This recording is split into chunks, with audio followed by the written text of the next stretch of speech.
Hello and good morning to all my dear students. This is our fourth online lecture. I welcome you all. मित्रांनो आपण बघत आहे unit solid state आणि आजचा आपला topic आहे पॅकिंग इफिशियन्सी. मित्रांनो याच्या आधी आपण बोललेलो होतो ना पॅकिंग इफिशियन्सीचा फॉर्म्युला आहे तुम्ही एक्सप्लेन केलं होतं सांगितलं सुद्धा होतं एक्झाम्पल दिलं होतं. बघू आपला फॉर्म्युला काय packing efficiency volume occupied by a particle in the unit cell divide by the total volume of the unit cell into 100. याचा अर्थ असा युनिट सेल मध्ये पार्टिकल मग तो एक असो का किती त्याने किती जागा व्यापलेली आहे आणि त्या युनिट सेलची टोटल व्हॉल्यूम किती आहे इनटू 100 यासाठी कारण आपण पर्सेंट काढायचे. सपोज मी तुम्हाला एक बॉक्स दिला खाली बॉक्स त्याचा काही ना काही व्हॉल्यूम असेलच त्याच्यामध्ये मी तुम्हाला म्हटलं काही वस्तू ठेवा मग तुम्ही ठेवल्या आणि बॉक्स बंद केला. मग मी म्हटलं पॅकिंग इफिशियन्सी काय तुम्ही काय करा तुम्ही त्या बॉक्समध्ये जे जे वस्तू भरले आहेत त्यांनी त्या बॉक्सची किती जागा भरलेली आहे म्हणजे ते पार्टिकलचे असेल त्याचं व्हॉल्यूम किती आहे आणि टोटल व्हॉल्यूम किती आहे त्या बॉक्सचं आणि त्याचा आन्सर काढा. त्या किती बॉक्स तुम्ही त्या वस्तूंनी भरलेला आहे आणि वस्तूंनी भरल्यानंतर किती खाली जागा त्या बॉक्समध्ये उरलेली आहे त्याने ठीक आहे बघू. तर तसंच पॅकिंग इफिशियन्सी आपल्याला 3 याची बघायची आहे simple cubic unit cell body centred unit cell आणि फेस सेंटर्ड युनिट सेल. तर चालू करू आपण पीसीसी पासून. हेच packing efficiency of a metal crystal in simple cubic lattice or primitive. मित्रांनो इथे तुमच्यासमोर डायग्राम मी इथे एक्सप्लेन करतो बघा. समजा पार्टिकल्स 1 2 3 4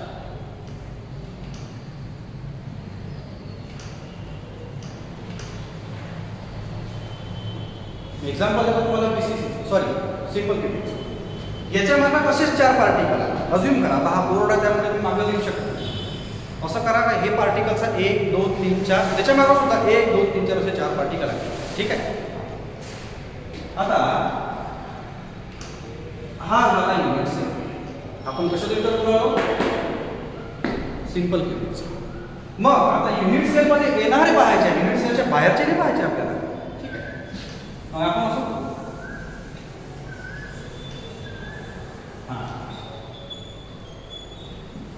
हे झालं सिंपल क्यूबिक युनिट सेलचं एक सिंपलचं चित्र.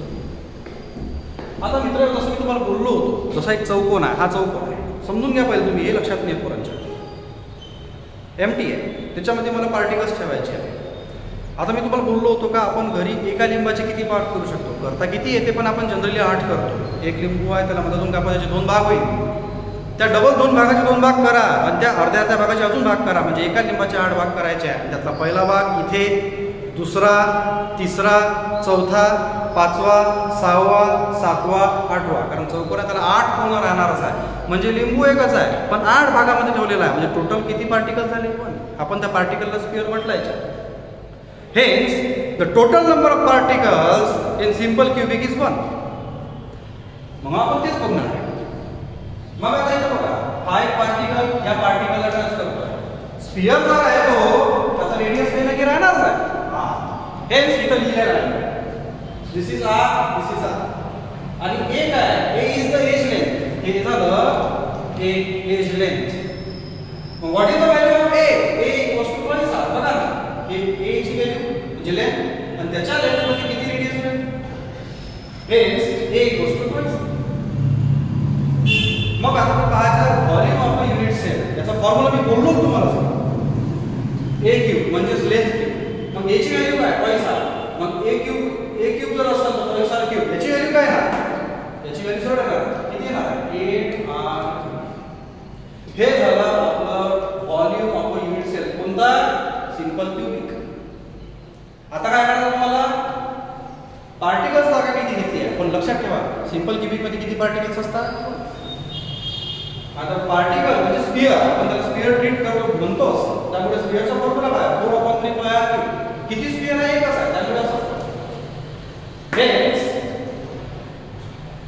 जसं फॉर्म्युला दिला आहे volume occupied by the particle in unit cell लिहिला किती पार्टिकल आहे एक त्या पार्टिकलचा व्हॉल्यूम किती आहे 2 पार्टिकल असते तर 2 गुणिले 4 डिवाइड बाय 3 4 पार्टिकल असते तर 4 हा समजा 2 असते तर 2 गुणिले 4 इथं आला असता आन्सर 8 डिवाइड बाय 3 पाय आर क्यूब. ठीक आहे. सध्या आपण विषय सिंपल क्यूबिक सर्कल त्यामुळे हा लक्षात द्या, नंतर बघणार सर. हेच आपल्याजवळ काय काय व्हॉल्यूम ऑफ युनिट सेल आहे आणि काय volume of particle.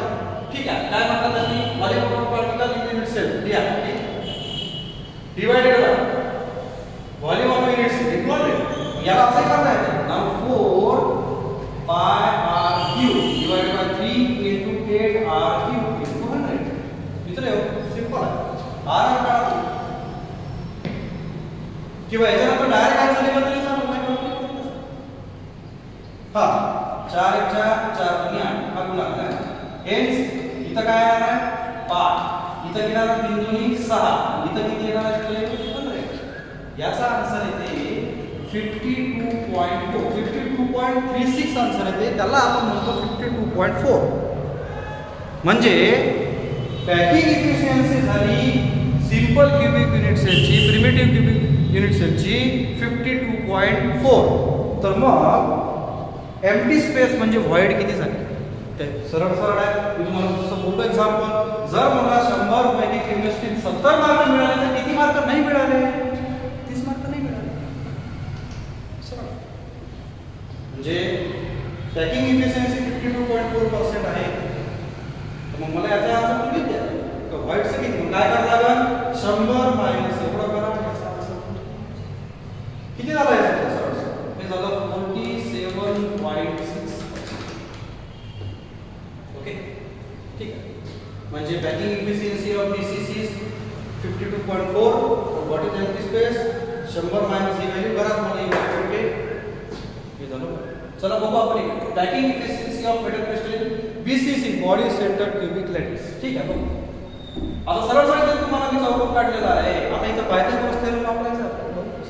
Unit sale बदलतो मित्रांनो, लक्षात घ्या. युनिट सेलची व्हॉल्यूम बदलत असतो, नाही तर तुम्ही म्हणाल की सगळ्या युनिट सेल सारखा असतो. बघा आता बॉडी सेंटर मध्ये काय होणार बघा. तुम्हाला इथे चौकोन काढला 3D डायग्राम काढलेली. बघा याच्यामध्ये दोन प्रकारचे तुम्हाला राईट अँगल ट्रायंगल भेटतात. एक हा ABC. बघा ABC हा एक राईट अँगल ट्रायंगल आहे. त्याचा डायगोनल काय आहे? लेंथ आहे ती. तसा ABD हा सुद्धा एक राईट अँगल ट्रायंगल आहे. या टोकापासून ते त्याच्या टोकापर्यंत म्हणजे कसं झालं ते माहिती आहे का? इथून समजा आपण याला घेतला, इथून इथं नाही, इथून इथं हा तर झालाच ABC हा झाला. नाव हा ठीक आहे. इथून घ्या ABC हा, नंतर हा इथून हा इथपर्यंत म्हणजे हे असं समजून घ्या. म्हणून मी असं करतो. नाव there are two triangles ABC having diagonal length B and ABD and having diagonal length C. म्हणून आपण लिहिलं आहे AB is the diagonal of length B and AD is the diagonal of length C. म्हणजे length म्हणजे काही ना काहीची लांबी असेल. बघू मग आता पायथागोरस नुसार आपण कसं पाहत आलो बघा. According to the Pythagoras theorem आता विचार करू ABCचा B square equals to A square plus A square. आता A स्क्वेअर काय एज लेंथ आपण कसं बोलतो हेच B square equals to A square plus A square. म्हणून आपण लिहिलं B square plus 2A square plus A square according to Pythagoras जे आपण 7व्या आठवड्यात शिकलो आहे. Now what is according to the ABD triangle. ABD triangle साठी डायगोनल काय झाला C झाला. मग what is the value of C square. Now C square equals to A square plus B square. मग C square equals to A square plus B square. पण B square काय हे बघा. Now B square equals to किती होईल 5C square. हेच C square equals to आपण काय बोलतो A square plus B square. पण B स्क्वेअर ची व्हॅल्यू काय? B स्क्वेअर ची व्हॅल्यू आहे 5C स्क्वेअर. म्हणून C square equals to A square plus 5C square. हे झालं C square equals to 5A square. दोनाने किती होते? काही वेगळं केलंच नाही. म्हणून आता स्क्वेअर काढायचा तर रूटला तर तुम्हाला स्क्वेअर काढायचा आहे तर C square equals to 5A square. Then what is the value of C? C equals to square root of 3. Root 3 आहे. बट C ची अजून एक व्हॅल्यू आहे. C equals to 4R. R म्हणजे रेडियस. याचा अर्थ असा आहे का बॉडी सेंटर्डमध्ये जसं आपण बोललेलो आहे, बॉडी सेंटर्डचा क्यूब असेल तर त्याच्या मधामध्ये एक कंप्लीट पार्टिकल राहतो आणि प्रत्येक कॉर्नरमध्ये एकाचा 8वा भाग असे एकच पार्टिकल राहते पण त्याचे 8 भाग राहतात. म्हणजे टोटल नंबर ऑफ पार्टिकल्स किती झाले 2. म्हणजे या पॉईंटपासून या पॉईंटपर्यंत जायपर्यंत त्याला 4 रेडियस लागतात. आणि म्हणून मी लिहिलेलं आहे का C ची व्हॅल्यू 4R सुद्धा आहे. आता इथं पार्टिकल काढले की हा एक पार्टिकल असता, हा एक पार्टिकल असता, हा एक पार्टिकल असता. बघा एक रेडियस, दुसरी, तिसरी, चौथी, म्हणून इथं 4R. R is the radius. मग जर व्हॅल्यू मिळाला लागते A ची. मग इक्वेशन कसं बघलं? हा what is value of A नाव? जर A ची व्हॅल्यू पाहिजे असेल तर मला 3 आपल्याला दाखवायला पाहिजे. जसं आपण बोलू नाव A equals to 4R divided by √3. ठीक. मग आता A चा व्हॅल्यू लागते क्यूब. काऊन का आपण व्हॉल्यूमचं बनवलं पाहिला. A ची व्हॅल्यू भेटल्यानंतर त्या व्हॅल्यूला क्यूब लावा. मग या जर व्हॅल्यूला मी क्यूब लावत असेल आन्सर हे असेल 4 चा क्यूब. आता हे क्यूब कसा काढायचा? 4 किती वेळा म्हटलाय? गुणिला 4 गुणिला 4 4 चौक 16 16 चौक 64 असा क्यूब काढायचा. ठीक आहे. साध्या गोष्टी R cube 3√3 according to roots. आणि मग आता तुम्हाला काय काय भेटलंय कोण घ्या? व्हॉल्यूम ऑफ युनिट सेल भेटला तुम्हाला. काय volume of unit cell? 64 R cube divide by 3√3. हा झाला तुमचा व्हॉल्यूम ऑफ युनिट सेल.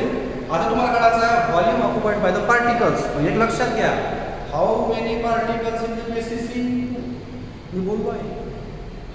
हेच जसं व्हॉल्यूम ऑफ पार्टिकल, एक पार्टिकल असं स्फिअर आहे समजा, त्या पार्टिकलला स्फिअर आपण एकच म्हणतो. तर त्याचं एक स्फिअर असेल तर 4/3 पाय r क्यूब झाला. मग 2 असेल तर किती? कारण आता केस चालू आहे बेसिसी. त्यामुळे 2 गुणिला 4 divide by 3 pi r cube किती झालं? हे 8 divide by 3 pi r cube. This is the volume occupied by the 2 particles in the unit cell of BCC. हे आता तुमच्याकडे दोन्ही गोष्टी आहेत. Volume occupied by the particle unit cell हे झालं 2, कारण 2 पार्टिकल आहे म्हणून एक पार्टिकल असतं तर एवढंच असतं, जसं आपण पहिल्या एक्झाम्पल मध्ये पाहिलं आहे. आणि दुसरं total volume of the unit cell, हे झालं total volume of unit cell. आता काय करा, याला डिवाइड करा जसं आपण इथे लिहिलं. हां, volume occupied by the 2 particles in unit cell आणि total volume of the unit cell into 100. या वेळी करू शकता तुम्ही. Now 8 divide by 3 pi r cube into 3√3 divide by 64 r cube into 100. यानंतर सरळ आन्सर त्याचं किती? हे मित्रांनो 68%. हे आन्सर म्हणजे काय आहे? पॅकिंग इफिशियन्सी आहे. कशाची टोटल आपण? बीसीसीची. किती झालं ते? हे the packing efficiency equals to 68%. पण व्हॉइड किती? एम्प्टी स्पेस किती? 100 - 68 68 करा ना. किती येणार आहे आन्सर?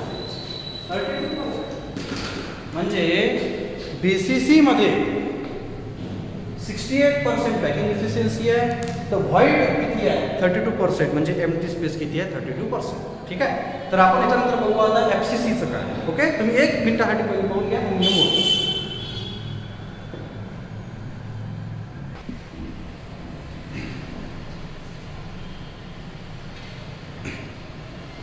हां, तर जसं तुम्हाला टाइम गेला त्यानंतर आपण डबल बघू आता.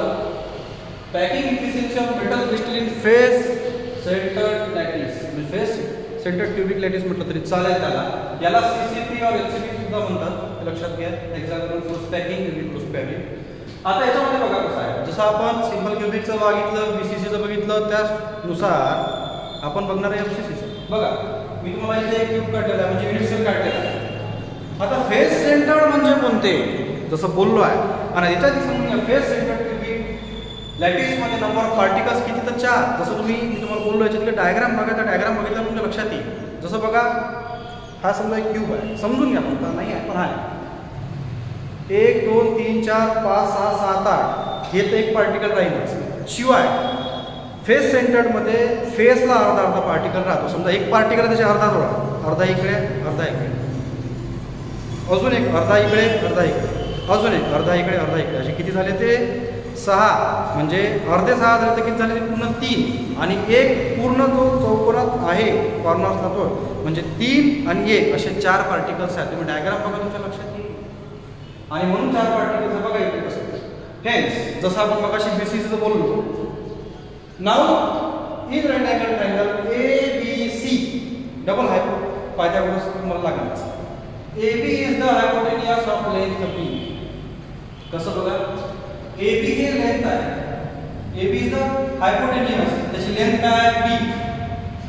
मग सरळ आहे. नाउ B स्क्वेअर म्हणजे काय असेल आता. Now what is the value of B square. B square equals to A square plus A square. जसं आपण बघा मग एक किती होईल तो हे B square equals to A square. Double बघा ABC is the right angle triangle according to the Pythagoras.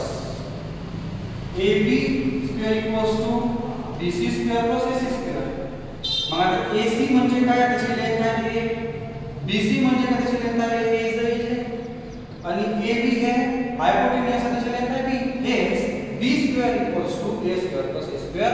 Hence B square equals to AC square. पण B ची व्हॅल्यू आहे 4R म्हणजे फेस सेंटर्ड असल्यामुळे इथे एक पार्टिकल आहे हा एक आहे आणि हा एक आहे. हा इथपर्यंत येईल हा इथपर्यंत येईल मधात एक पार्टिकल आहे. तुम्ही एक 3D इमेज बघा पुस्तक आहे ते तुम्हाला लक्षातच येईल. म्हणजे हे जे हायपोटेनियसची लेंथ आहे B ती इक्वल्स टू आहे 4R म्हणजे 4 रेडियस लागणार आहे त्याला. कसे बघा हा इथून एवढा एक पूर्ण सर्कल आहे म्हणजे रेडियस डायमीटर म्हणजे 2 रेडियस आणि हा तिसरा आहे म्हणजे 4. हेच असं गेलं की 4R. तुम्ही इमेज बघा लक्षात येईल.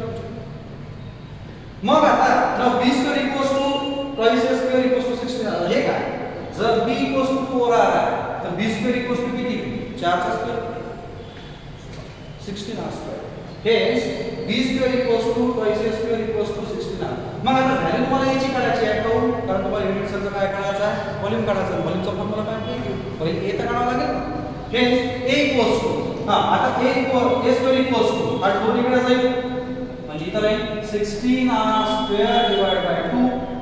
आन्सर काढा किती 8 डिवाइड करा असं काय लिहायचं म्हणजे 8R स्क्वेअर. पण आपण स्क्वेअर काढायचं आहे स्क्वेअर खाली काय करावं लागते स्क्वेअर रूट घ्यावं लागेल. बिलकुल. हेन्स स्क्वेअर काढायचं असेल तर स्क्वेअर रूट घेता आला पाहिजे. Hence A square equals to 8R square. तर A इक्वल्स टू किती आहे रूट 8 मग आता A ची व्हॅल्यू भेटली पण A च्या व्हॅल्यूला काय लावायचा क्यूब लावायचा. मग त्यानंतर काय तयार होईल तुमचं व्हॉल्यूम कशाचं युनिट सेलचा. Hence volume of the unit cell equals to A cube. A काढला आता A काय क्यूब करा. याला जर मी क्यूब करत असेल तर किती होईल ते सांगा बरं. 8√8R cube. ठीक म्हणजे तुम्हाला काय भेटलं आता व्हॉल्यूम ऑफ युनिट सेल. मी काय केलं A ला क्यूब लावला तो कारण व्हॉल्यूमचा फॉर्म्युला तोच आहे. कशाचा युनिट सेलचा कशाचा FCCचा. मग आता volume occupied by the particles in the FCC. किती पार्टिकल्स असतात रे 4 पार्टिकल आहे. एक पार्टिकल असेल तर 4 डिवाइड बाय 3 म्हणजे 4 पार्टिकल असेल तर किती 60 divide by 3 pi R cube. म्हणजे 4 पार्टिकल आहे तर तेवढी जास्त जागा घेईन 2 पार्टिकल आहे तर तेवढी जास्त जागा. आणि हा व्हॉल्यूम काढलेला आहे कशाचा युनिट सेलचा. Hence 16 divide by 3 pi R cube आणि 8√8 R cube equals two into 100 करा तुम्हाला त्याचा पर्सेंट मध्ये आन्सर येईल. हे आन्सर किती बरोबर 74%. याचा अर्थ काय मित्रांनो FCC मध्ये तुम्हाला पॅकिंग इफिशियन्सी 74% भेटून राहिली. मग 74% जर पॅकिंग इफिशियन्सी आहे तर एम्प्टी स्पेस म्हणजे व्हॉइड किती आहे किती पर्सेंट असेल 100 - 74 करा किती येईल आन्सर 26% आहे. Hence, in FCC,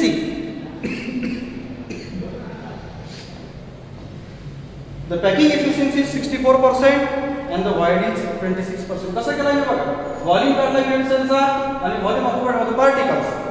This is the volume occupied by the particle divided by the volume occupied by the unit cell into 100% साठी 74% आन्सर डायरेक्ट लिहावं लागेल तुम्हाला असं.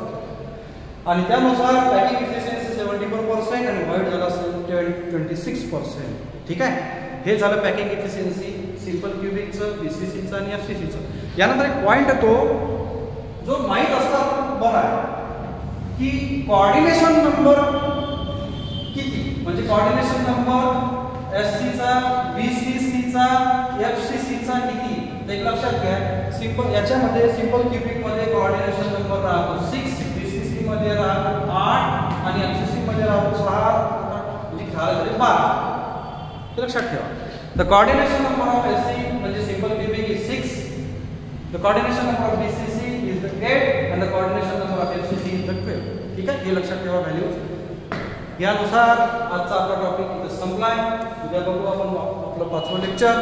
हे तुम्ही समजून घ्या, काही प्रश्न असेल तर मला विचारा आणि थोडं पुस्तकाची मदत घ्या. कशासाठी, तुम्ही डायग्राम बघून घ्या, तुम्हाला त्याच्यामध्ये कन्फ्युजन पडणार नाही. ते का बघा FCC मध्ये 4 क्रिस्टल कसे, ते 4R कसं, हे तुम्ही डायग्राम बघा, तुमच्या लक्षात येईल. ठीक आहे, जर काही प्रश्न असेल मित्रांनो तर नक्की विचारा.